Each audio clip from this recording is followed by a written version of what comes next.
பார்த்துட்டு life lesson channel page. இதில் என் வாழ்க்கையான கதை இந்த படத்தை நான் ஷேர் பண்ணிகிட்ருக்கேன். இதில் என்னதை பற்றி பார்க்க போகிறோன்னா, இது எப்படியும் ஒரு வருஷத்துக்கு முன்னாடி இருக்கும். நான் ஒரு காலேஜ் விஷயமா ஒரு ஃபோட்டோ எடுக்கிறதுக்காக போயிருந்தேன். அப்போ அங்கே பார்த்தா நிறைய கடை பூட்டி இருந்துச்சு. அது ஒரு சின்ன ஃபெஸ்டிவல் நல்ல கடை பூட்டியிருந்தப்போ ஒரு கடையை கண்டுபிடிச்சேன். அப்போ அந்த கடையில் போயிருக்கும்போது நான் போயிருக்கேன். அப்போ அவங்க என்ன பின்னாடி ஸ்க்ரீன் போடுறாங்க. அது அவங்களுக்கு ஒழுங்காக இதாக மாட்டேங்குது.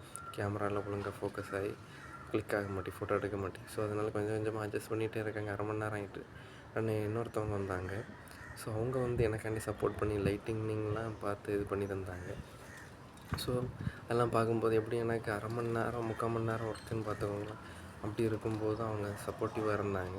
அப்போ தான் நினச்சேன், இதே போல் எல்லா ஹியூமனும் சப்போர்ட்டிவாக இருந்தாங்கன்னா ஒரு நம்ம ஒரு லெவலுக்கு வேறு மாதிரி போயிடலாம்.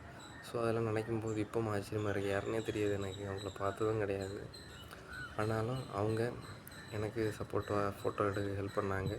நான் அவங்களுக்கு ஒன்றும் பண்ணல, சும்மா தான் இருந்தேன். ஃபோட்டோ ஒழுங்காக வரலன்னு சொல்லி நான் டென்ஷனில் இறங்கி அவங்க ஹெல்ப் பண்ணாங்க. ஸோ ஹெல்ப் பண்ண அவங்களுக்கும் தேங்க்யூ.